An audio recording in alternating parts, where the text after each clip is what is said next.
Dans une maison où le luxe éclipse les murmures du destin, une jeune femme silencieuse porte un secreto que Nadi imagina. On la croit insignifiante, presque invisible, jusqu'à ce qu'un moment inattendu fissure les certitudes de tous. Une voix longtemps contenue s'élève, révélant des langues oubliées, un passé enfoui et une vérité capable de renverser l'ordre établi. Entre devoir et désir, entre loyauté et survie, un choix impossible se prépare, prêt à bouleverser chaque cœur présent. Si vous aimez les romances intenses et les révélations bouleversantes, abonnez-vous à la chaîne pour nous aider à atteindre nos premiers 1000 inscrits. Le voyage ne fait que commencer. Dans les rues pavées de Paris, sous le ciel voilé de l'automne 1890, une jeune femme nommée Élise Moreau serrait contre elle un châle usé, ses pas pressés résonnant comme un avertissement. Elle n'était qu'une nourrice, une ombre discrète au service des puissants, mais ce soir-là, son cœur battait d'une fureur contenue. Imaginez-la, 25 ans, les cheveux châtains noués en un chignon simple, une robe de laine grise aux manches effilochées, typique des domestiques de la belle époque. Ses yeux verts, vifs et secrets, trahissaient un passé qu'elle gardait enfoui comme un trésor volé.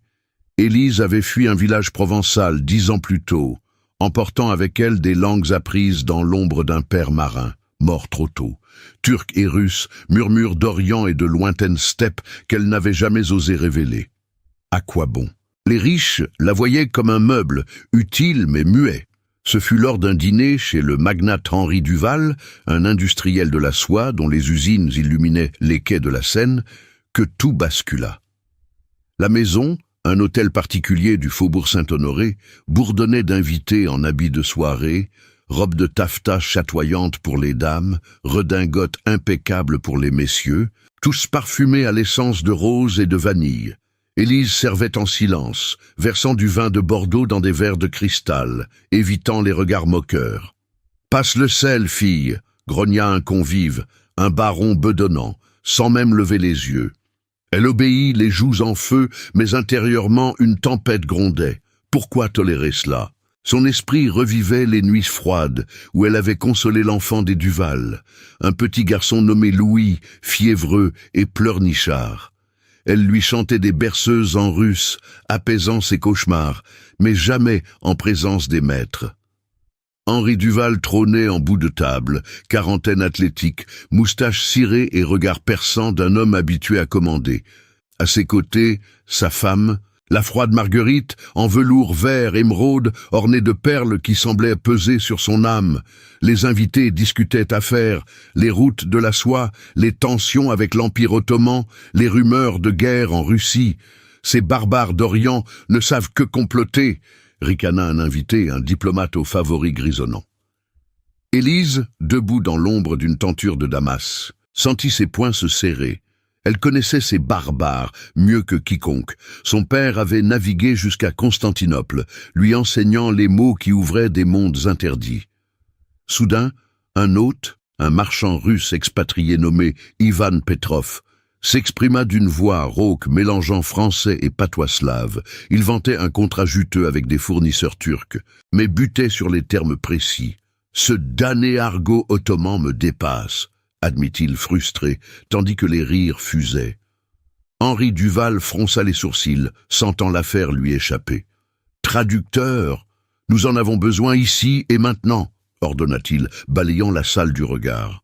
Les valets haussèrent les épaules, personne ne bougeait. Élise hésita, son cœur cognant comme un tambour de guerre. Révéler son secret? Cela changerait tout, ou rien.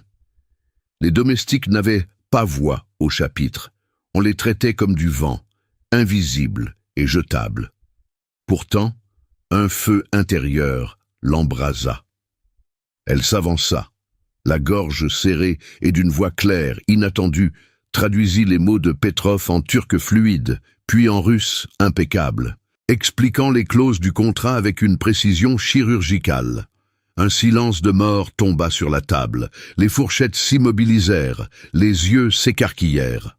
« Qu'est-ce que... » balbutia Marguerite, sa tasse de thé tremblant dans sa main gantée. Henri Duval se redressa, fixant Élise comme s'il la voyait pour la première fois. « Vous, parlez ces langues, comment une simple nourrice ?» Élise soutint son regard, un mélange de défi et de vulnérabilité dans ses yeux. « Mon père m'a appris, monsieur, les mères ne respectent pas les classes sociales. » Le dîner se figea en un instant suspendu. Les invités murmuraient, partagés entre stupeur et suspicion. Était-ce une sorcière? Une espionne? Élise sentit le poids de leur jugement, mais aussi une étincelle d'espoir. Pour la première fois, on la voyait. Henri, intrigué, l'invita à s'asseoir. Un scandale en soi. « Expliquez-moi cela, mademoiselle Moreau. » Tandis qu'elle parlait, révélant des bribes de son passé, les voyages, les langues apprises pour survivre, un lien invisible se tissa. Mais au fond de la salle, un regard sombre observait, celui de Raoul Lefebvre, un rival d'Henri, un homme aux ambitions voraces, qui voyait en cette révélation une arme à manier. Ce soir marqua le début d'une tempête. Élise, l'invisible, devenait une pièce sur l'échiquier des puissants. Mais à quel prix? Les murmures s'amplifièrent, rumeurs de trahison, d'espionnage oriental. Et si son secret attirait des ombres plus noires que la nuit parisienne? Bientôt, les intrigues familiales et les tensions sociales l'engloutiraient, forçant des choix impossibles entre loyauté et liberté. Si cette histoire vous captive déjà, abonnez-vous au canal pour ne rien manquer des drames de la Belle Époque et commentez d'où vous nous regardez, quelle ville, quel pays. Votre voix compte autant que celle d'Élise ce soir-là. Les jours suivants, le dîner chez les Duval s'étirèrent comme une soie fine, tendue à rompre. Élise Moreau regagna sa chambre exiguë au dernier étage de l'hôtel particulier, un grenier aux poutres noircies par les ans, où l'air portait encore l'odeur de la pluie d'automne qui s'infiltrait par les lucarnes. 25 ans, une silhouette élancée moulée dans sa robe de laine grise, usée aux ourlets. Elle se défit de son tablier amidonné et s'assit sur le lit étroit, les mains tremblantes. La révélation de ses langues, turque et russe, fruit des récits de son père marin, avait fissuré le voile de son invisibilité. Mais à quel prix? Les domestiques, ces ombres loyales, la regardaient désormais avec un mélange de curiosité et de méfiance. « Tu as osé parler devant les maîtres », murmura la cuisinière, une femme rondelette nommée Berthe, empelant des pommes de terre dans la cuisine enfumée. « Prends garde, ma fille, les riches aiment les prodiges, mais ils les brisent quand ils en ont fini. » Le monde d'Élise était celui des coulisses, un labyrinthe de couloirs sombres et de marches grinçantes, loin des salons lambrissés où la haute société parisienne déployait ses rituels impeccables. Paris, en cette fin de 1890, vibrait encore des échos de l'exposition universelle, avec ses boulevards haussmanniens bordés de fiacres et de lampes à gaz qui crépitaient la nuit. Les domestiques comme elle suivaient un code rigide, lever à l'aube pour balayer les tapis persans, servir le thé dans des tasses de porcelaine de Limoges et toujours baisser les yeux devant les maîtres. Élise s'occupait de Louis Duval, le fils unique d'Henri et Marguerite, un garçon de 7 ans aux boucles blondes et aux yeux fiévreux, héritage d'une santé fragile qui le clouait souvent au lit. Elle lui lisait des contes de fées, en français bien sûr, mais parfois, dans l'intimité de la nurserie aux rideaux de velours, elle glissait un mot russe pour apaiser ses terreurs nocturnes. « Chut, Maliche » murmurait-elle, ce qui signifiait « petit » en cette langue lointaine, et il s'endormait, serrant son ours en peluche contre lui. Henri Duval, le maître de maison, incarnait l'ascension fulgurante de la Belle Époque. 42 ans, large d'épaule sous sa redingote de lainage fin, il avait bâti son empire sur la soie importée d'Orient, négociant avec des caravanes qui traversaient les déserts anatoliens. Son bureau, au rez-de-chaussée, regorgeait de cartes jaunies et de coffrets laqués, témoins de ses ambitions voraces. Pourtant, depuis ce dîner, son regard s'attardait sur Élise. Lors du petit déjeuner familial, il la convoqua dans la salle à manger aux murs tapissés de soie damassée. « Mademoiselle Moreau, approchez !» dit-il d'une voix ferme, mais teintée d'une curiosité nouvelle. Marguerite, assise en face, Raide dans sa robe de morning en mousseline bleu pâle, ornée de dentelle au col, pinça les lèvres. Elle, avec ses 38 ans, ses cheveux noirs relevés en chignon sévère et ses perles froides au cou, régnait sur la maison comme une reine distante, jalouse de toute intrusion dans son domaine. Élise s'avança, le cœur battant, et versa le café dans la tasse d'Henri, ses mains gantées de coton blanc tremblant légèrement. « Vos talents linguistiques pourraient nous être utiles, » reprit-il sans lever les yeux de son journal. Le Figaro qui relatait les tensions diplomatiques avec l'Empire ottoman. « J'ai un contrat en suspens avec ce Petrov. Pouvez-vous vérifier les termes ?» Élise hocha la tête, muette, sentant le poids du regard de Marguerite. « Henri, c'est une domestique, pas une secrétaire, » siffla cette dernière, sa voix comme un rasoir. Mais Henri ignora l'avertissement, et Élise se surprit à répondre d'une voix basse. « Je le ferai, monsieur, si cela sert l'enfant. » Louis, assis à table avec ses couverts d'argent, leva les yeux vers elle, un sourire timide aux lèvres. C'était leur lien, ce garçon fragile qui la rendait indispensable, du moins jusqu'alors. La journée s'écoula dans une routine altérée. Élise accompagna Louis au jardin intérieur, un écrin de rosiers taillés et de fontaines murmurantes, où l'air embaumait la terre humide. Elle l'aidait à cueillir des feuilles pour un herbier, racontant des histoires de mer lointaines sans trahir ses secrets. Mais les murmures circulaient déjà parmi les valets. La nourrice parle comme une espionne russe, et si elle rapportait tout aux étrangers.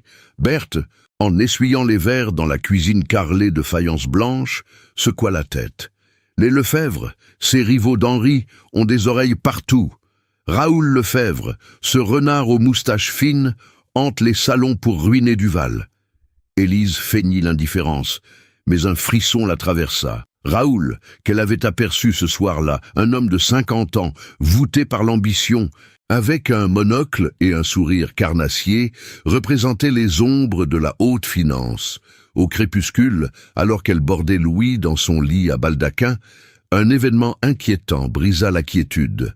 Un valet entra, porteur d'une lettre scellée d'un cachet inconnu, adressée à Élise. « De la part d'un messager anonyme, mademoiselle, » dit-il, les yeux fuyants. Elle brisa le sceau, le papier craquant sous ses doigts.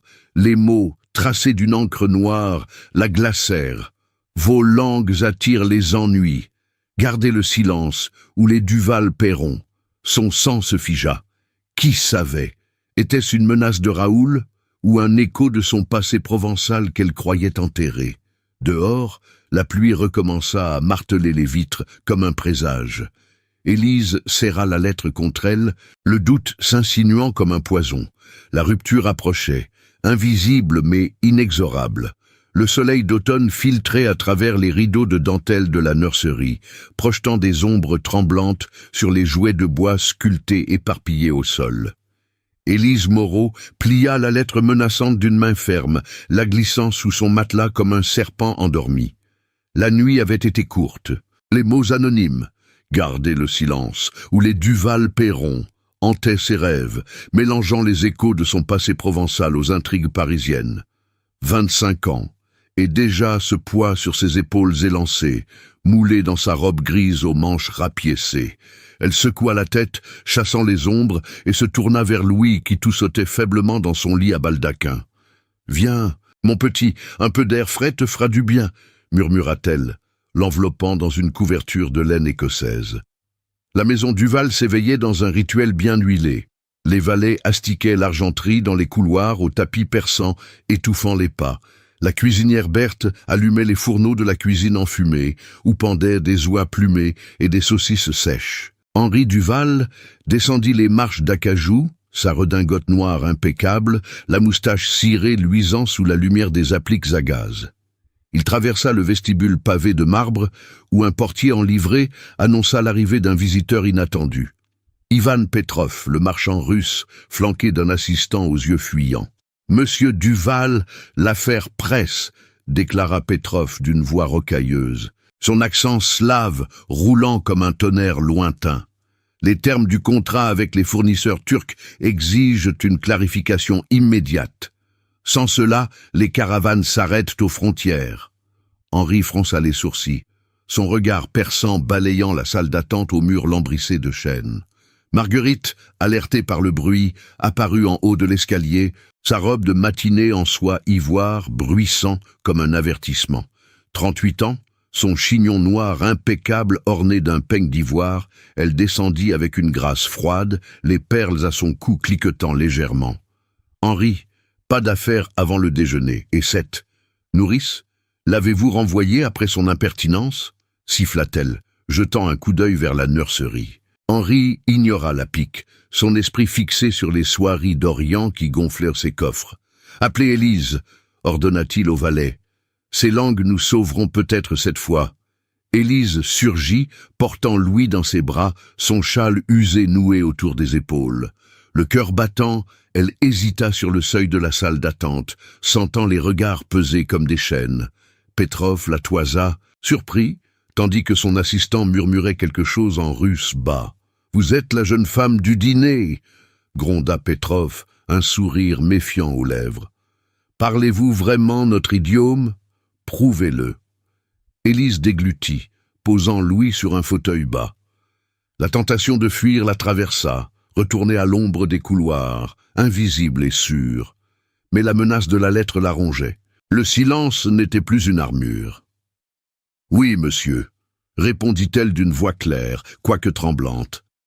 Elle s'approcha de la table où gisaient des parchemins froissés, couverts d'écritures cyrilliques et d'arabes entrelacés.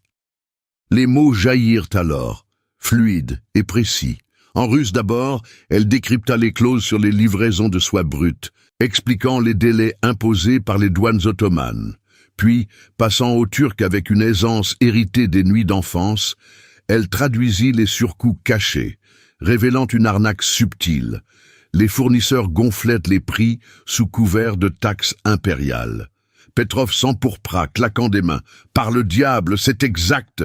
Cette fille voit clair dans nos ténèbres. » Henri se redressa, un éclat nouveau dans les yeux tandis que Marguerite pinçait les lèvres, ses gants de chevreau craquant sous la pression de ses doigts. « C'est du scandale !» s'exclama-t-elle. « Une domestique qui s'immisce dans les affaires d'un industriel. Les Lefebvre en riront dans tous les salons. » Le choc frappa comme un coup de tonnerre. Raoul Lefebvre, le rival aux ambitions voraces, avait ses espions partout. Moins d'une heure plus tard, un messager apporta un pli urgent, une invitation feinte à un thé chez les Lefebvre, accompagnée d'un billet anonyme pour Henri. « Votre nourrice est un atout, ou un danger. Discutons-en. » Henri froissa le papier, furieux, mais l'incident avait déjà fissuré le cocon familial. Marguerite, outrée, convoqua Élise dans le salon, aux meubles recouverts de brocart. « Vous avez brisé l'ordre de cette maison », lança-t-elle, sa voix aiguë comme une lame. « Les domestiques servent, ils ne parlent pas. Quittez-nous avant que les rumeurs ne nous noient. » Élise recula, les joues en feu, hésitant entre la soumission et la révolte. « Madame, je n'ai fait que ce qu'on m'a demandé, pour l'enfant. »« Pour monsieur Duval ?» Henri intervint, sa présence imposante emplissant la pièce. « Assez, Marguerite. Élise reste. Ses talents valent plus que vos caprices. » C'était la rupture. Une alliance forcée se nouait. Henri proposa un marché. Élise deviendrait sa traductrice officieuse, logée dans une chambre au 2e étage, loin des greniers. En échange, elle jurerait loyauté, sous peine de renvoi immédiat. Les règles du Nouveau Monde s'imposaient, surveillance accrue, rendez-vous secret dans le bureau aux cartes jaunies et l'interdiction de révéler son passé sans autorisation. Mais les obstacles surgissaient déjà. Berthe, dans la cuisine, secoua la tête. « Les Lefebvre vous traqueront, ma fille. Raoul est un serpent. Il voit en vous une faille pour frapper Henri. » Et Louis, sentant la tension, s'accrocha à sa jupe. « Ne pars pas, Élise. » Pourtant, Élise accepta, le cœur serré. Ce choix altérait tout. Plus d'invisibilité, mais un exil intérieur dans les cercles des puissants. Tandis que le soleil déclinait, jetant des reflets orangés sur la scène visible par la fenêtre. Un nouveau pli arriva, une convocation formelle de Raoul Lefebvre pour un échange diplomatique le lendemain. Élise le lut en cachette, ses mains tremblant. Les ennuis ne faisaient que commencer. Son secret, une fois libéré, ouvrait les portes de l'enfer social. Et si la menace de la nuit précédente n'était que le premier murmure d'une tempête plus vaste. Le thé chez les Lefebvre se profilait comme un piège voilé sous des invitations parfumées. 2 jours après la convocation inattendue, Élise Moreau traversa les boulevards haussmanniens dans un fiacre brinque-ballant, escortée par un valet des Duval. 25 ans, sa robe grise troquée pour une modeste toilette de serge bleu, aux manches bordées de dentelle bon marché. Un compromis entre sa condition et le rôle nouveau qu'on lui imposait. Henri Duval l'avait préparé la veille dans le bureau aux cartes jaunies. Soyez discrète, mais prête. Raoul Lefebvre cherchera à vous sonder. Vos langues sont mon atout, ne les gaspillez pas. Son ton, ferme et distant, masquait une lueur d'intérêt qu'Élise n'osait nommer. Marguerite, absente ce jour-là, avait claqué la porte de sa chambre en maugréant « Vous jouez avec le feu, Henri. Cette fille ruine notre nom. » L'hôtel des Lefebvre, au cœur du quartier des Champs-Élysées, étalait sa façade de pierre sculptée sous un ciel d'octobre pluvieux. Élise descendit, le cœur serré, un petit broche en émail, cadeau discret d'Henri, représentant une caravane de chameaux, épinglée à son corsage comme un talisman. C'était un objet anodin, mais chargé. Forgé à partir d'un échantillon de soie orientale, il symbolisait les empires qu'elle avait effleurés par les mots de son père. « Pour vous rappeler votre valeur », avait murmuré Henri en le lui tendant, ses doigts effleurant les siens, un instant trop long. Un rosse fugace, un silence partagé, où leurs regards s'étaient accrochés, allumant une étincelle qu'Élise étouffa aussitôt. Il était marié, puissant. Elle, une ombre promue. Raoul Lefebvre les accueillit dans un salon aux tentures de velours cramois, où des dames en robe de taffetas pastel sirotaient du Darjeeling dans des tasses de Sèvres. 50 ans, voûté par l'ambition, son monocle scintillant sur un œil perçant, il serra la main d'Henri avec une cordialité feinte. « Mon cher Duval, ravi de cette visite impromptue. Et qui est cette charmante accompagnatrice ?» Son sourire carnassier glissa sur Élise, la jaugeant comme une marchandise. Henri répondit d'un ton neutre, « Mademoiselle Moreau, ma assistante pour les affaires orientales. » Les murmures s'élevèrent. Une comtesse aux boucles poudrées haussa un sourcil. Une domestique au thé mondain. Paris change, n'est-ce pas? Le test commença subtilement. Autour d'une table basse en acajou, où trônaient des pâtisseries aux amandes et des journaux froissés, Lefebvre déroula un parchemin couvert de notes en russe et en turc, un faux contrat. Élise le devina aussitôt. « Voyons, Duval. Ces termes des fournisseurs ottomans vous intriguent-ils? J'ai un intermédiaire qui bute sur les nuances. » Il poussa le document vers elle, les yeux plissés. Les invités se penchèrent, avides de spectacle. Élise sentit la friction de classe la piquer comme une épine, les regards moqueurs, les rires étouffés. « Allons, mademoiselle, parlez si vous osez » insista une dame en éventail, sa voix sucrée de condescendance. Humiliation subtile, un rappel qu'elle n'appartenait pas à ce monde de perles et de titres. Elle prit le parchemin, ses mains gantées de coton blanc tremblant à peine. Les mots dansèrent sous ses yeux, clauses truquées pour favoriser les Lefebvre, des surcoûts masqués en taxes impériales. En russe d'abord, fluide et précis, elle décrypta les engagements, révélant les pièges. Puis, en turc, elle exposa les failles, sa voix claire coupant le brouhaha comme une lame.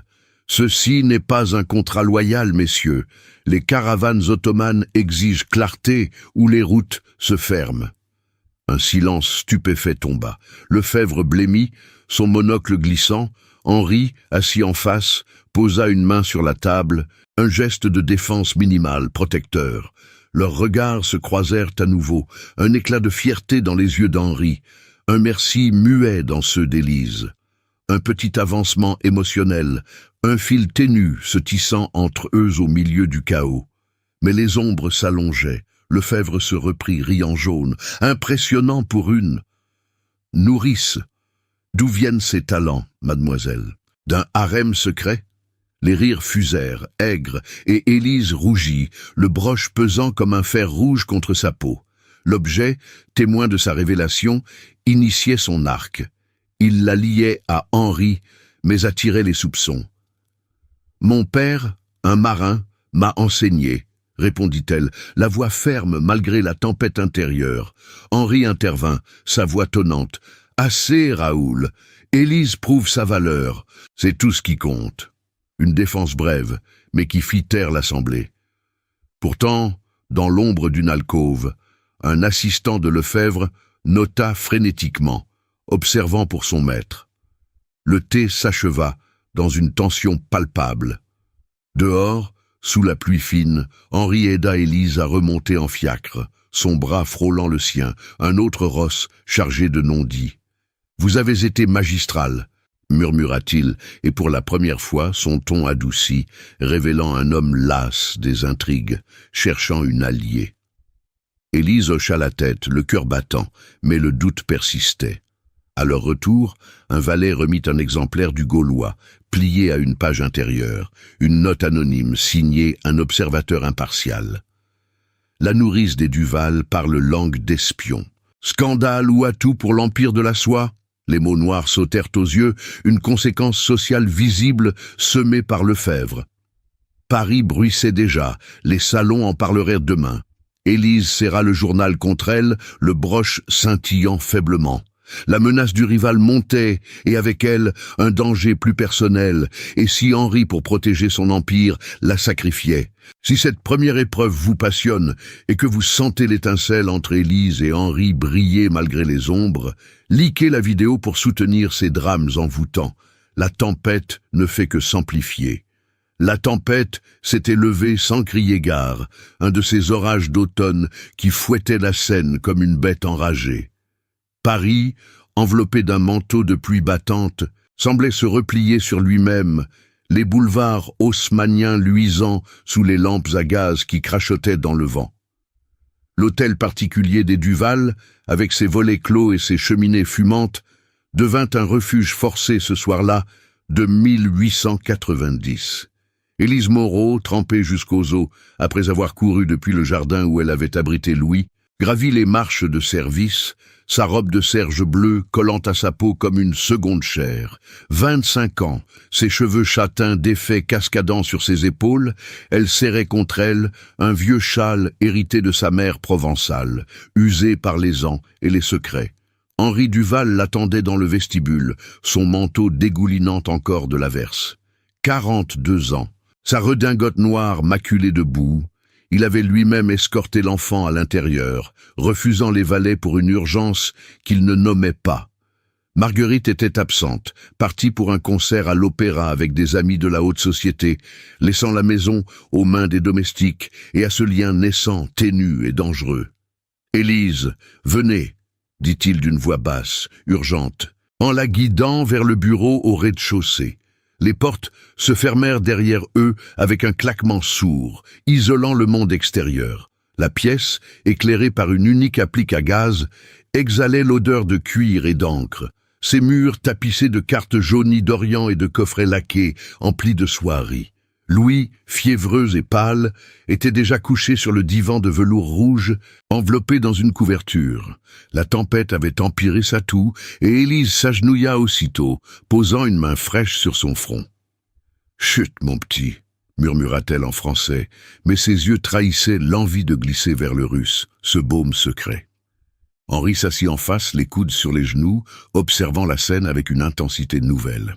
La proximité forcée de l'orage, pas de sortie possible, les fiacres immobilisés par les rues inondées, les confinaient dans cet espace intime, loin des regards des valets et des intrigues des salons. « Il vous écoute comme personne », dit Henri, brisant le silence. Sa voix, habituellement autoritaire, portait une fêlure, un écho de vulnérabilité qu'Élise n'avait jamais perçu. Elle releva la tête, croisant son regard perçant. Le broche en émail, ce talisman de chameau qu'il lui avait offert, scintillait faiblement à son corsage, liant leur monde. Pour la première fois, sans les barrières des affaires ou des témoins, ils étaient seuls avec l'enfant comme seul lien.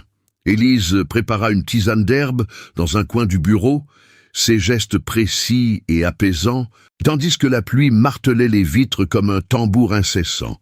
Louis s'apaisa, sombrant dans un sommeil agité, et Élise s'assit enfin, épuisée, sur un fauteuil bas. Henri versa du cognac dans 2 verres de cristal en tendant un vers elle, un geste audacieux, presque scandaleux pour une domestique. « Buvez, cela réchauffe l'âme autant que le corps. » Le liquide ambré brûla sa gorge. Et avec lui, les mots jaillirent, impossibles à retenir dans cette bulle de tourmenta. « Pourquoi moi, monsieur ?» demanda-t-elle, la voix tremblante. « Une nourrice parmi les puissants, je ne suis qu'une ombre. » Henri se pencha en avant, ses mains fortes posées sur ses genoux, et pour la première fois, il parla de son passé feurier. « J'étais fils d'ouvrier, Élise. Les usines de soie m'ont mâché les doigts avant de me hisser. Mais le deuil. Ma sœur, emportée par la fièvre il y a 10 ans, m'a brisé. J'ai bâti cet empire pour la protéger, trop tard. » Ses yeux, d'habitude froids comme l'acier, s'embuèrent légèrement. Il évoqua le devoir qui l'enchaînait à Marguerite, un mariage d'alliance forgé dans les calculs financiers, sans chaleur, seulement des ombres familiales et des attentes sociales impitoyables. Élise écouta, le cœur serré, et le sien s'ouvrit à son tour. Près du divan, elle sortit de sa poche un objet hérité, un petit médaillon d'argent terni, gravé de motifs ottomans, cadeau de son père marin avant sa mort, en mer Noire. Il m'a appris le turc sur le quai de Marseille, les nuits où les bateaux revenaient chargés d'épices et de contes, confia-t-elle, la voix brisée. Le russe, c'était pour ma mère qui rêvait des steppes après un amour perdu en Russie.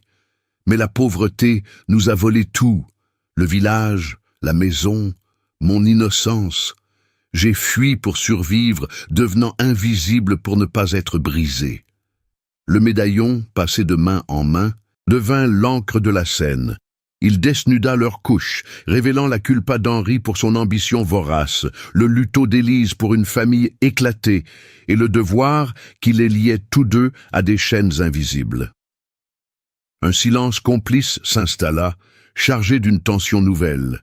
Henri effleura le médaillon du bout des doigts, son geste suspendu un instant, puis il le lui rendit avec une douceur inattendue. « Vous n'êtes plus invisible, Élise, pas pour moi. » C'était une promesse tacite, un serment muet, qui changea la température de la pièce, de la méfiance à une confiance naissante, un fil émotionnel se tissant sans mots crus, seulement des regards prolongés et des silences partagés. Louis remua dans son sommeil, un sourire fugace aux lèvres, et comme s'il approuvait ce rapprochement. Pour la première fois, Élise vit Henri non comme un magnate, mais comme un homme hanté par ses fantômes, humain et fragile sous la carapace. Mais l'antagoniste ne dormait pas. Au milieu de la nuit, alors que la tempête faiblissait en une pluie fine, un bruit discret retentit à la porte du bureau, un grattement, suivi d'un pli glissé sous le battant.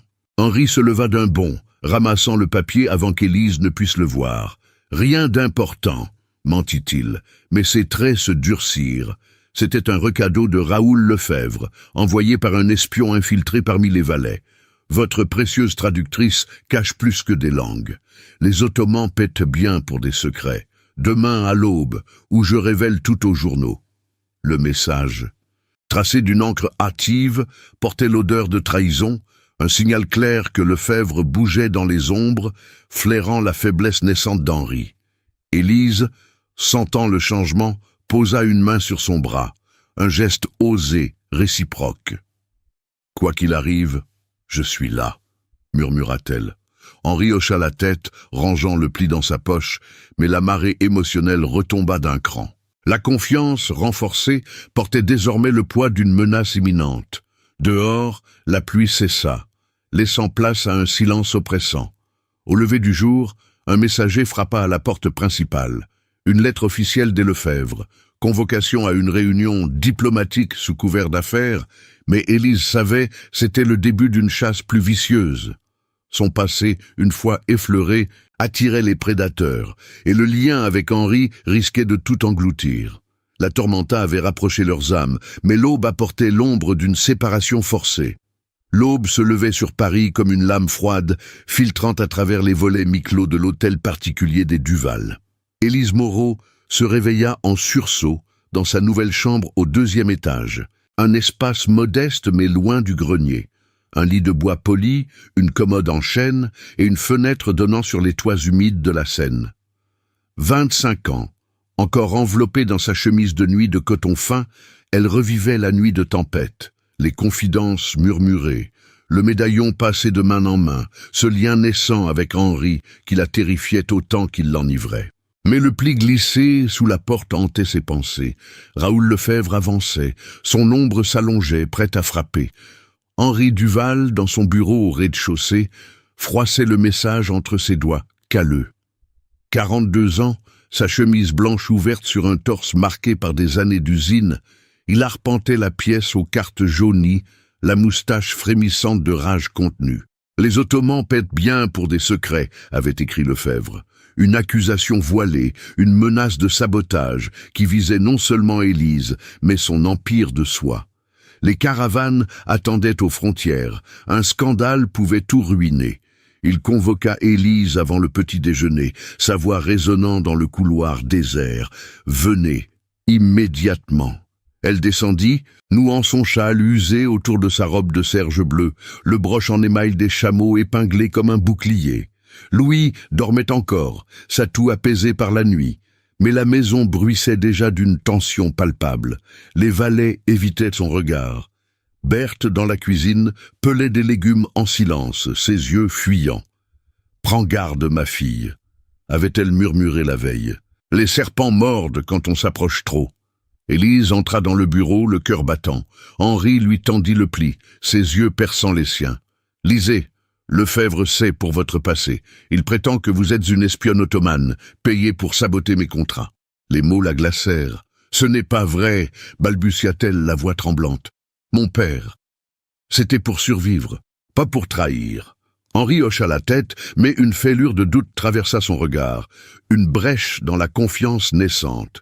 « Je vous crois, Élise, mais Paris écoute les murmures. Si cela s'ébruite, les investisseurs fuient, les alliances se brisent. » Il s'approcha, posant une main sur son épaule, un geste protecteur, mais chargé d'urgence. « Nous devons contrer cela. Accompagnez-moi à la bourse ce matin. Prouvez votre loyauté publiquement. » La bourse de Paris, au cœur du quartier des affaires, bourdonnait comme un essaim enragé. Les colonnes néoclassiques de la salle des criers, sous un dôme de verre embué, abritaient une foule d'industriels en redingote sombre, de banquiers aux lorgnons et de courtiers agitant des billets. L'air empestait le tabac et l'encre fraîche des journaux du matin, Le Temps et Le Figaro, qui titraient déjà sur les tensions orientales. Henri guida Élise à travers la mêlée, son bras frôlant le sien pour la protéger des regards curieux. Elle, dans sa toilette modeste, se sentait exposée, une intruse parmi ces messieurs aux cigares allumés, leurs voix tenant des cours de la soie brute. Raoul Lefebvre surgit comme un spectre, flanqué de 2 associés aux faces patibulaires. 50 ans, son monocle scintillant sous les lustres à gaz, il s'avança avec un sourire carnassier, un dossier de parchemin sous le bras. « Duval, quelle joie de vous voir ici avec votre muse linguistique !» Les murmures s'amplifièrent, des têtes se tournèrent. Lefebvre déroula son attaque frontale, sa voix portant comme un coup de canon. « Messieurs, attention, ce contrat ottoman que Duval signe à l'aveugle, traduit par une nourrice aux origines suspectes. Elle parle turc comme une native, et si c'était une agente de Constantinople, sabotant nos échanges pour l'Empire, j'ai des preuves, des lettres interceptées, des rumeurs de ports provençaux. » Un silence de mort tomba. Puis l'indignation explosa. « Espionne dans nos rangs !» grogna un banquier bedonnant, son cigare tombant de sa bouche. « Duval, vous risquez nous tous !» Henri blêmit, serrant le poing. « Mensonge ! Élise Moreau est loyale, ses traductions ont sauvé des fortunes. » Mais Lefebvre brandit un faux document, une lettre forgée imitant l'écriture d'un officier ottoman accusant Élise de fuite. « Voyez cela !» Elle a vendu des secrets pour un misérable salaire, chantage pur et simple. La foule se referma, isolant Élise dans un cercle de soupçons. Une femme, épouse d'un courtier, cracha Une domestique qui s'élève, c'est du poison social. La blessure frappa de plein fouet. La réputation d'Henri vacilla. 2 investisseurs se retirèrent sur le champ, leur chèque déchiré avec fureur. Élise, le visage en feu, sentit l'isolement l'engloutir. Plus de regards complices, seulement des accusations.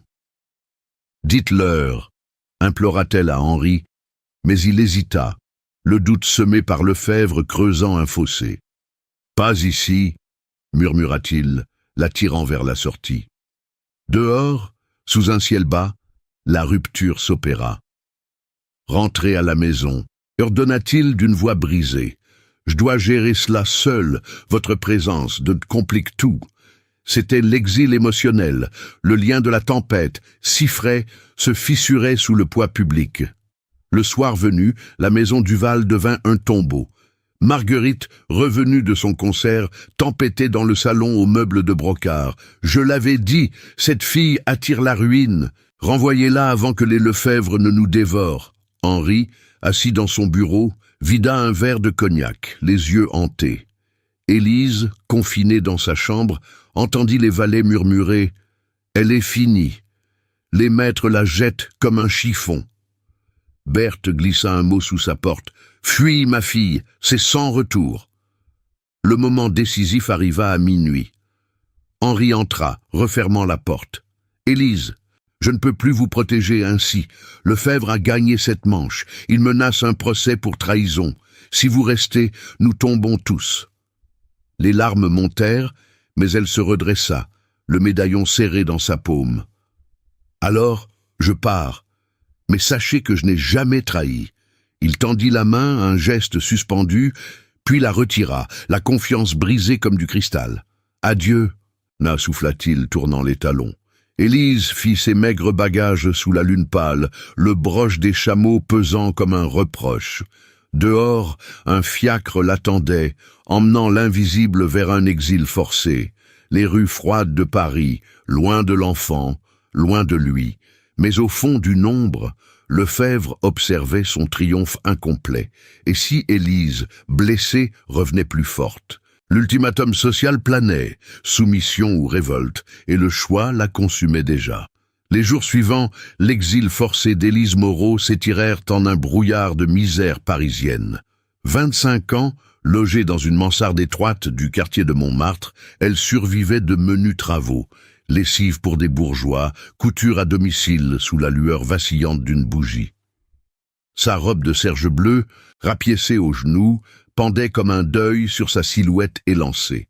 Le broche des chameaux, ce talisman d'Henri, reposait caché dans une boîte d'étain, témoin d'un lien brisé par les mensonges de Raoul Lefebvre.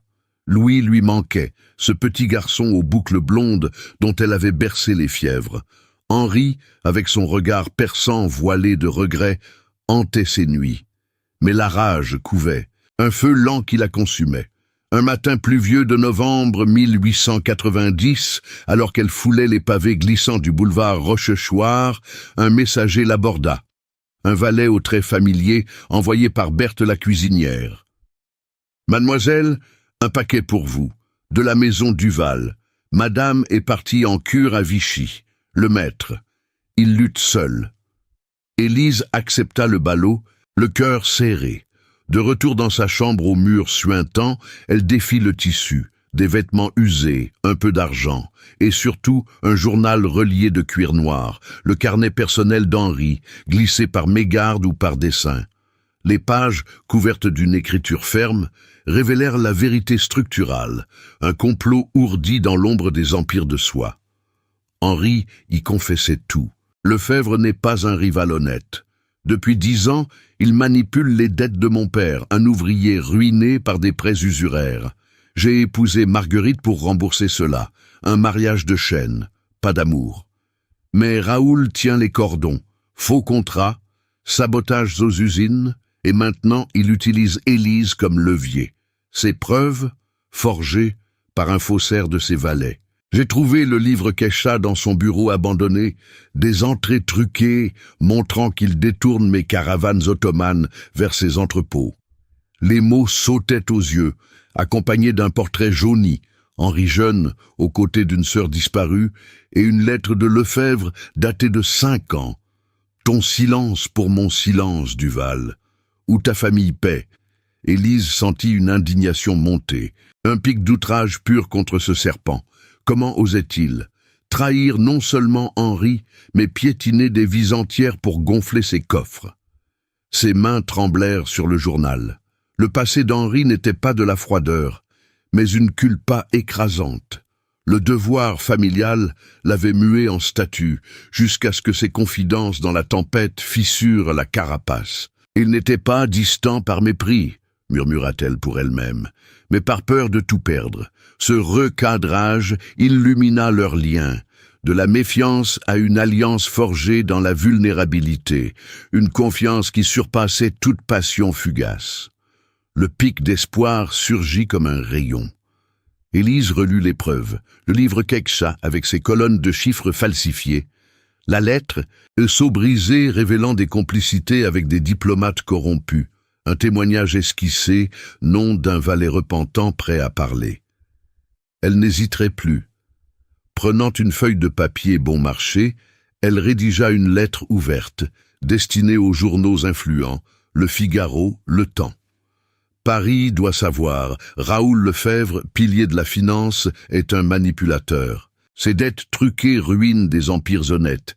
Ses accusations contre les humbles masquent ses vols.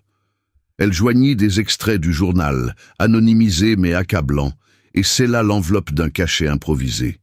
Proactive, elle assume son agence, non plus ombre, mais voix publique. Pour Henri, se jura-t-elle, et pour toutes les invisibles comme moi. Elle posta la missive à la bourse, où les courtiers la propageaient comme un feu de paille. Bientôt les salons bruissèrent. Une comtesse, lors d'un thé au Ritz, s'exclama « Cette nourrice ose accuser Lefebvre des preuves solides, paraît-il. » L'opinion bascula. Élise, de paria, devint symbole de vérité. Un pic de danger suivit. Lefebvre riposta par un libelle diffamatoire, distribué dans les clubs masculins. Mensonge d'une espionne déchue. Duval est complice de ses folies. La menace grandit. Il convoqua des témoins achetés, jurant de traîner Henri en cour pour diffamation. Mais l'indignation publique enfla. Lefebvre, ce voleur masqué, il piétine les Duval pour son avidité. Les investisseurs se détournaient de lui, ses actions chutant comme des feuilles mortes. Henri, alerté par le scandale, la trouva à sa mansarde un soir d'hiver précoce. La neige saupoudrait les toits. Il frappa, emmitouflé dans un manteau de laine. « Élise, votre lettre, c'est du courage pur. » Il entra, refermant la porte sur le froid. Pour la première fois, sans enfant ni tempête pour lien, ils se firent face. Ses yeux, lasses mais brillants, reflétaient la réapproximation. « Je n'étais pas froid par choix. La culpa de mon passé m'aveuglait. Vous m'avez libéré. » Elle toucha son bras, un geste contenu, chargé de confiance renouvelée. « Et vous m'avez vu, vraiment. » Pas de passion dévorante, mais un serment muet, allié contre l'ombre. Ils parlèrent bas, planifiant la suite, le témoignage du valet, une confrontation publique. Pourtant, le val de danger s'approfondit. Un émissaire de Lefebvre surgit à l'aube suivante, glissant une menace sous la porte. « Rétractez-vous, ou votre marin de père ressuscitera en scandale familial. » L'outrage culmina. Élise brûla le billet, son indignation un brasier. Paris, outré par les manipulations révélées, exigeait justice. « Ce monstre doit tomber !» clamèrent les feuilles. Chaque avancée du couple, cette confiance tissée dans la mansarde, invoquait une riposte plus féroce de Lefebvre, son complot se délitant sous le poids public. Le gancho final vint par courrier. Une invitation gravée, signée d'un comité d'industriels. Assemblée extraordinaire à l'opéra pour trancher les affaires orientales. Votre présence, mademoiselle Moreau, est impérative. Et c'était l'événement décisif, où vérité et vengeance se joueraient sous les lustres. Élise serra le broche, prête. Lefebvre avait sous-estimé l'invisible. Maintenant, elle brillerait. Les lustres de l'opéra Garnier scintillaient comme des constellations captives. baignant la salle en un éclat doré qui masquait à peine les tensions sous-jacentes. Paris, en ce soir de décembre 1890, bruissait d'un froid mordant dehors, mais à l'intérieur, l'air vibrait d'un mélange de parfums capiteux et de murmures assassins. Élise Moreau descendit du fiacre, son cœur cognant comme un tambour de guerre. 25 ans, vêtue d'une robe de taffetas gris perle prêtée par une alliée discrète, un corsage ajusté orné de dentelles fines, une jupe ample aux plis discrets, typique des toilettes modestes mais élégantes d'une dame de classe moyenne, elle ajusta le broche des chameaux à son épaule.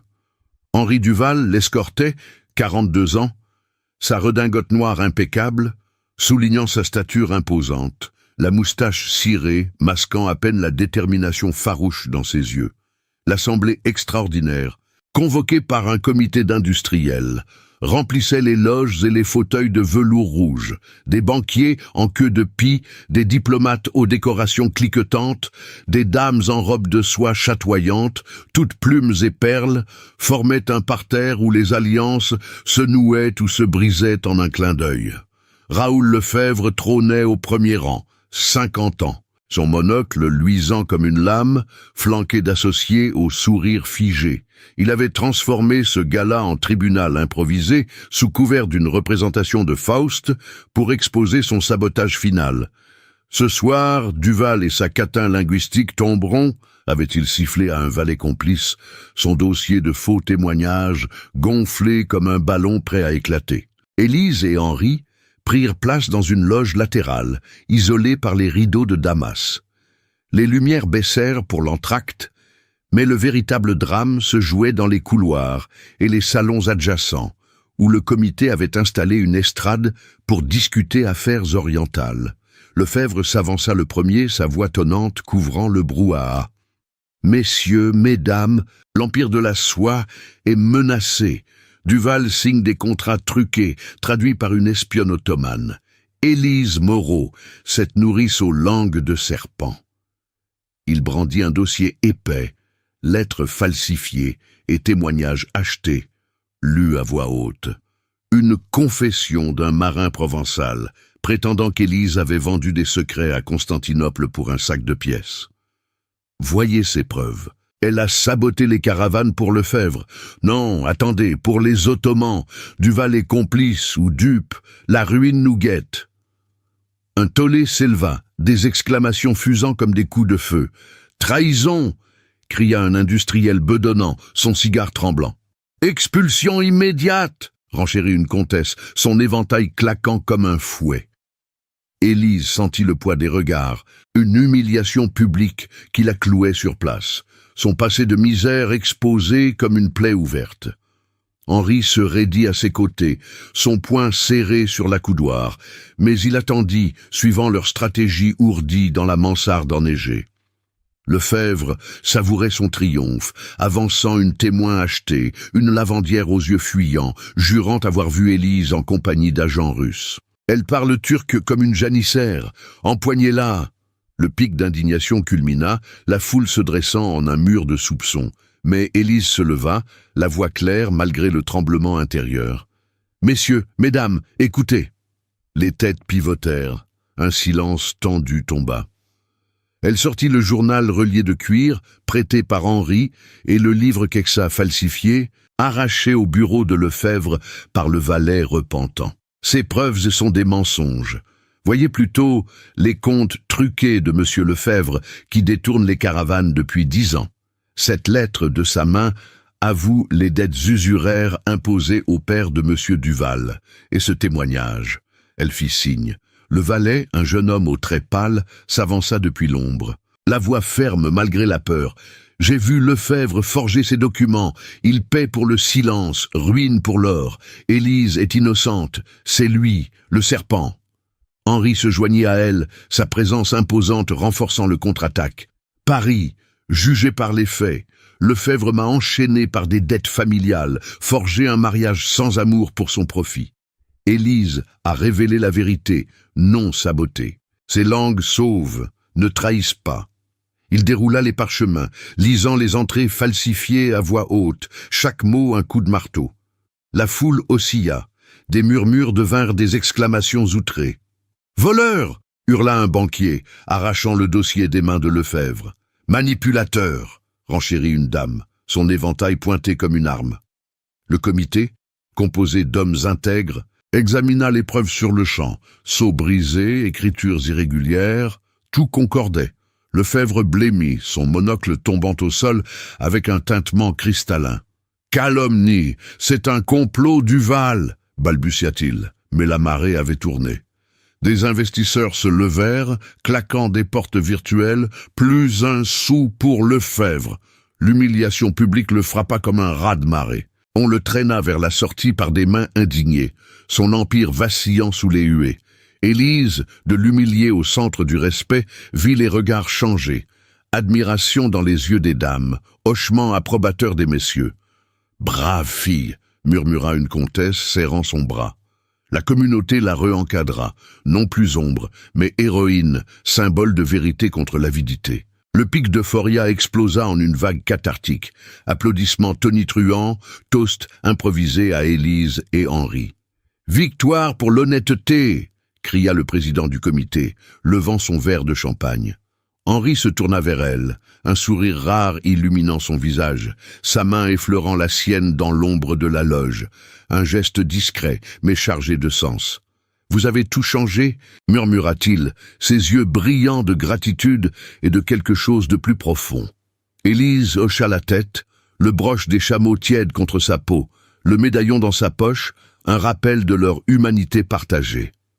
Le silence post-tempête s'installa, un repos mérité, tandis que la musique de Faust reprenait, triomphante. Si cette victoire vous emporte, abonnez-vous au canal pour ne rien manquer d'autres histoires envoûtantes comme celle-ci.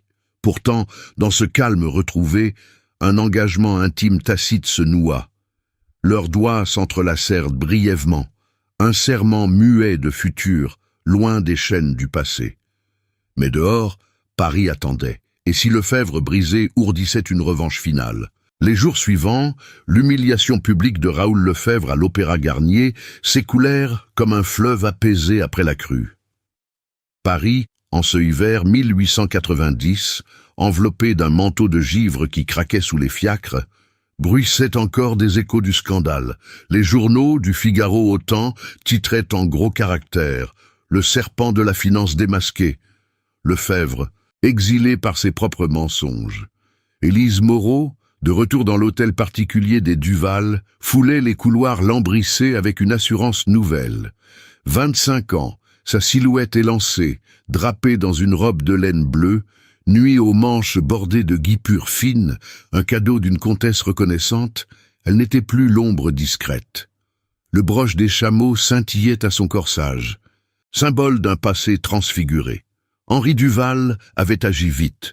Le comité d'industriels, outré par les preuves irréfutables, le livre Caichat falsifié, les lettres de chantage, avait convoqué une audience formelle à la chambre de commerce sous les voûtes austères de la rue de Rivoli. Lefebvre, pâle et voûté, se présenta avec un avocat aux favoris grisonnants, mais les faits l'écrasèrent. « Monsieur, vos manipulations ont ruiné des familles honnêtes », tonna le président, un homme aux lunettes pince-nez brandissant le journal relié de cuir. « Perte de vos droits commerciaux, plus de contrats orientaux pour 5 ans, exil recommandé hors de Paris sous peine de poursuite pour fraude. » Lefebvre balbutia des protestations, son monocle embué de sueur, mais la sentence tomba comme un couperet. Il quitta la salle la tête basse, ses associés l'abandonnant comme des rats fuyant un navire. Sa chute fut concrète. Ses usines saisies, son hôtel particulier aux Champs-Élysées mis aux enchères, son nom rayé des salons. Banni vers une province obscure, il emporta seulement ses regrets et une valise vide. Marguerite Duval, cette reine froide aux perles pesantes, avait plié bagage peu après. 38 ans. Son chignon noir défait par la honte, elle partit pour une cure prolongée à Vichy, emmenant une maigre dot. Henri, ce mariage était une chaîne. Brisons-la, avait-elle déclaré dans le salon aux meubles de brocart, sa voix enfin libérée de l'amertume. Le divorce, discret mais légal sous les lois de l'époque, fut prononcé par un juge bienveillant, scellant la fin d'une alliance forgée dans l'or et les dettes. Henri, libéré, se tourna vers Élise avec une clarté nouvelle. « Vous m'avez rendu ma voix », murmura-t-il un soir, dans le bureau aux cartes jaunies où la lumière des appliques à gaz dansait sur leurs visages. Leur lien se scella par libre choix, une alliance entre égaux loin des ombres du passé. Pas de contrat forcé, mais un serment intime dans le jardin intérieur aux rosiers endormis sous la neige fine. Henri offrit à Élise un anneau simple d'or blanc, forgé par un joaillier de la rue de la Paix, sans histoire toxique. Une bague lisse, gravée d'un motif de vague, évoquant les mers du père d'Élise. « Pour un horizon partagé », dit-il, glissant l'anneau à son doigt. Elle accepta, les yeux brillants, et leurs lèvres se joignirent en un baiser pur, né de l'amour et non du devoir. Pas de fougue dévorante, mais une tendresse profonde, sous le ciel parisien étoilé, où les flocons tourbillonnaient comme des promesses. Le nouveau équilibre s'établit avec un legs durable. Henri, transformé par l'épreuve, fonda une école pour les enfants de domestiques au faubourg Saint-Honoré, une bâtisse modeste aux murs de pierre claire, dotée d'une bibliothèque garnie de livres en français, turc et russe, offerts par des marchands reconnaissants comme Ivan Petrov. Élise en devint la directrice, sa voix assurée résonnant dans les salles aux pupitres neufs. Apprenez les langues des mondes, non pour survivre, mais pour conquérir, enseignait-elle à ses petits aux yeux curieux, comme Louis Duval, qui, guéri de ses fièvres, assistait aux premières leçons. À 9 ans désormais, le garçon aux boucles blondes serrait la main d'Élise avec fierté. « Vous êtes ma famille, maintenant. » Berthe, la cuisinière fidèle, fut promue intendante de l'école, sa rondeur enveloppée dans un tablier brodé, récompensée par une petite maison attenante. Les valets repentants, comme celui qui avait témoigné, trouvèrent place comme gardiens, repositionnés dans l'honneur. Même Petrov, le russe bourru, envoya des contes slaves pour les étagères, son accent roulant lors des inaugurations. Les protagonistes rayonnaient de leur métamorphose. Henri, jadis durci par la culpa, menait désormais ses affaires avec complexion, des contrats équitables pour les caravanes ottomanes, des salaires décents pour les ouvriers des usines. Sa moustache cirée soulignait un sourire fréquent, sa stature imposante adoucie par la leadership partagée. Élise, l'invisible, parlait avec autorité lors des assemblées, sa compassion guidant les leçons, ses yeux verts brillants d'une force conquise. Ensemble, ils arpentaient les boulevards haussmanniens, main dans la main, sous les lampes à gaz qui illuminaient leur futur. L'image finale se grava un printemps 1891 dans la bibliothèque de l'école. Élise, enceinte de leur premier enfant, un secret joyeux, lisait un conte russe à un cercle d'élèves, Henri à ses côtés, Louis sur ses genoux, le soleil filtré par les vitres hautes, projetant des arcs-en-ciel sur les pages. Leur baiser, léger et amoureux, scella l'horizon. Un empire de soie teinté d'humanité où les ombres du passé s'effaçaient devant un legs vivant. Dehors, la Seine murmurait porteuse de vent d'Orient. Pourtant, un pli discret arriva un matin, cacheté d'un sceau ottoman inconnu. « Mademoiselle Moreau, votre voix a éveillé des alliés lointains. Une invitation vous attend. » Élise sourit, le pressentant. Une nouvelle aventure, peut-être, au-delà des mers. 10 ans s'étaient écoulés depuis cette nuit d'hiver 1891, où les flocons avaient dansé comme des confettis sur le jardin intérieur des Duval, scellant un amour né des cendres d'un scandale. Paris, en ce printemps 1901, avait changé sous le poids des ans. Les boulevards haussmanniens s'étaient parés de nouveaux théâtres et de cafés bondés, les lampes à gaz cédant parfois à des expériences électriques timides, mais l'esprit de la belle époque persistait, avec ses fiacres trottinant sur les pavés et ses salons bruissants de ragots éternels. L'hôtel particulier du faubourg Saint-Honoré, autrefois forteresse d'intrigue, s'était ouvert comme une fleur. Ses portes accueillant désormais non des banquets guindés, mais des rires d'enfants et des leçons murmurées. Élise Duval, née Moreau, mais désormais liée par un mariage discret célébré en chapelle provençale, loin des yeux parisiens, traversait le vestibule pavé de marbre, une main posée sur son ventre, arrondi par une seconde grossesse. À 35 ans, Sa silhouette élancée avait gagné en grâce, moulé dans une robe de soie, gris perle aux manches bouffantes et à l'ourlet orné de broderies discrètes, au typique des mères de famille de la haute bourgeoisie. Ses cheveux châtains, jadis noués en chignon sévère de nourrice, cascadaient maintenant en un chignon souple orné d'un peigne d'ivoire, et ses yeux verts brillaient d'une sérénité conquise. Le broche des chameaux, ce talisman d'un passé tumultueux, épinglé à son corsage, rappelait les mers lointaines de son père, mais aussi le jour où Henri l'avait glissé à son doigt, un anneau d'or blanc gravé d'une vague, symbole d'un horizon partagé. Henri, à 48 ans, arpentait le bureau aux cartes jaunies, sa redingote de lainage fin tendue sur des épaules toujours athlétiques, la moustache poivre et sel soulignant un sourire plus fréquent qu'autrefois. L'empire de la soie avait prospéré, ses caravanes ottomanes filant désormais sans entrave, grâce à des contrats équitables négociés avec Ivan Petrov, vieilli mais fidèle, qui visitait encore Paris pour des dîners animés. Henri avait transformé sa culpa en action. Les usines bordant la Seine employaient des ouvriers avec des salaires décents et des écoles internes, un legs né de l'humiliation infligée par Lefebvre. « Tu as changé le monde, ma chère », murmurait-il souvent à Élise, ses yeux perçant les siens avec une tendresse qui effaçait les ombres du passé.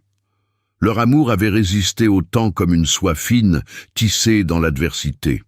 Pas de passion dévorante, mais une complicité profonde, nourrie de silences partagés et de regards qui disaient tout. Ils s'étaient mariés 2 ans après le scandale, dans une cérémonie intime à Marseille, où Élise avait revu les quais de son enfance, les vagues lapant les pierres comme un pardon. Louis, à 17 ans désormais, un jeune homme élancé aux boucles blondes domptées en une coupe sévère, étudiait le droit à la Sorbonne, sa santé fragile oubliée dans l'éclat de la jeunesse. « Élise, vous êtes ma mère de cœur », lui avait-il confié un soir, serrant ses mains dans les siennes, un geste qui avait fait monter les larmes aux yeux d'Henri.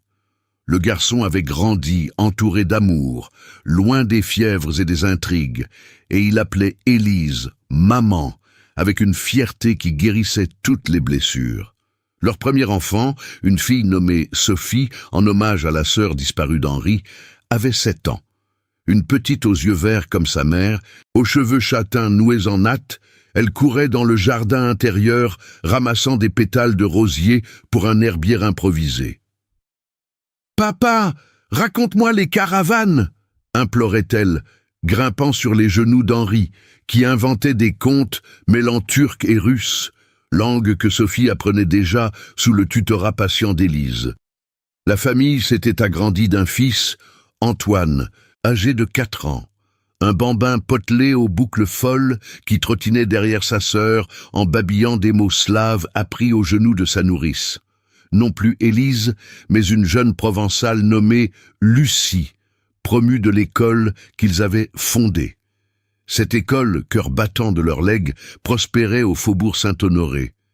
Une bâtisse de pierre claire aux fenêtres hautes, elle accueillait une centaine d'enfants de domestiques, leurs uniformes de serge grise impeccables contrastant avec les haillons d'autrefois. Élise en était la directrice, sa voix résonnant dans la bibliothèque garnie de volumes en 3 langues. Contes russes de Pouchkine, fables turques illustrées et classiques français pour ancrer les racines. Les mots ouvrent les portes que les riches verrouillent, enseignait-elle, et les petits, assis à des pupitres neufs, levaient des yeux émerveillés. Berthe, la cuisinière fidèle, à la rondeur accentuée par les ans, gérait l'intendance avec une poigne maternelle, sa petite maison attenante fleurie de géraniums. Elle avait payé un prix modeste pour sa loyauté, des nuits blanches lors du scandale, mais récompensée par une retraite paisible, où elle contait ses anecdotes autour d'un thé fumant.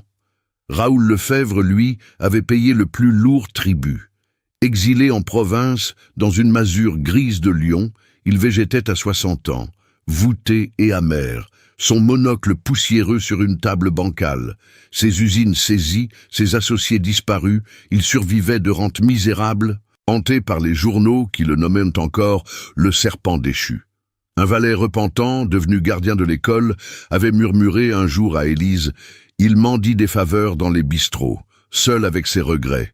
Marguerite, l'ex-épouse d'Henri, avait refait une vie discrète à Nice, mariée à un veuf modeste, ses perles vendues pour une existence sans éclat.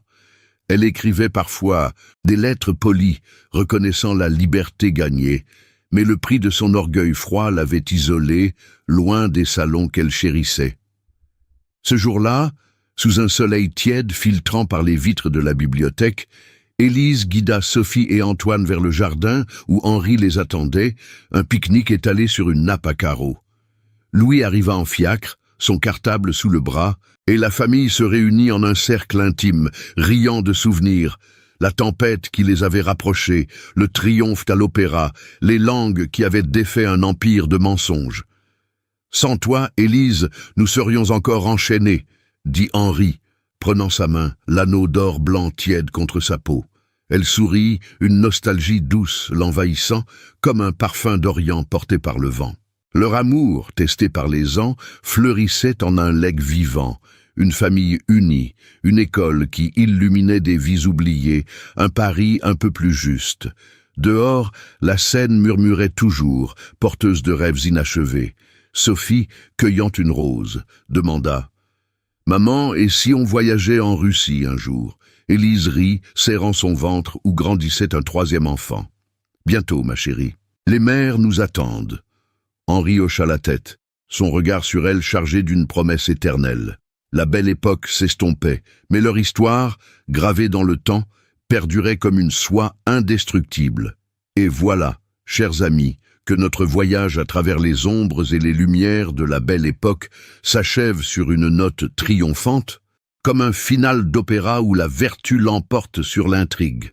L'histoire d'Élise Moreau, cette nourrice aux langues secrètes qui a osé briser les chaînes de l'invisibilité, nous laisse avec une leçon gravée dans le marbre des boulevards parisiens. La vérité, même murmurée par les plus humbles, peut ébranler les empires les plus solides. Dans un monde où les classes sociales dressent des murs infranchissables, Élise nous enseigne que le courage naît souvent de la vulnérabilité, que les mots turcs, russes ou français sont des armes plus puissantes que l'or ou les titres.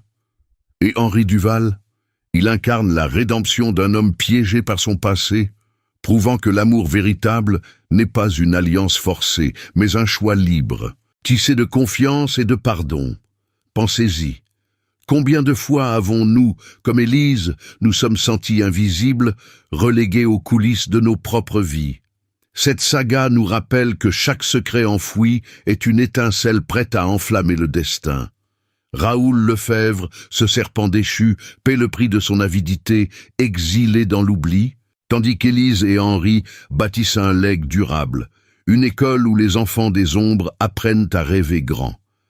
Leur famille, enrichie par Louis, Sophie et Antoine, fleurit comme les rosiers du jardin intérieur, symbole d'un équilibre conquis sur l'adversité. L'amour a résisté au temps, transformant la tempête en soleil printanier, et nous invite à croire que, même dans les rigueurs de l'époque, l'humanité triomphe toujours. Cette histoire, inspirée des drames réels de la belle époque, nous motive à oser parler, à défier les injustices qui nous entourent. Que diriez-vous de porter votre propre voix, comme Élise l'a fait à l'opéra? Dites-moi en commentaire ce que vous avez ressenti lors du climax, cette euphoria quand Lefebvre s'effondre, ou l'empathie pour la nourrice invisible. Partagez vos pensées, vos mots pourraient inspirer d'autres âmes en quête de justice. Et pour savoir qui a suivi cette épopée jusqu'au bout, écrivez simplement le mot « caravane » dans les commentaires, un clin d'œil à ce broche qui a tout changé, et un moyen de booster notre communauté pour plus d'histoires envoûtantes.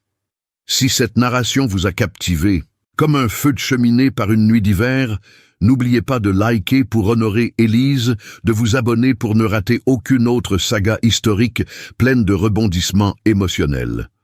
Jetez un œil aux cartes ci-dessus pour d'autres récits de la belle époque, des amours interdits à Lyon, des intrigues à Nice ou des mystères à Versailles. Merci d'avoir voyagé avec moi dans ce Paris d'antan. Que votre propre histoire soit tout aussi triomphante. À bientôt pour de nouvelles aventures, où le cœur bat plus fort que les conventions.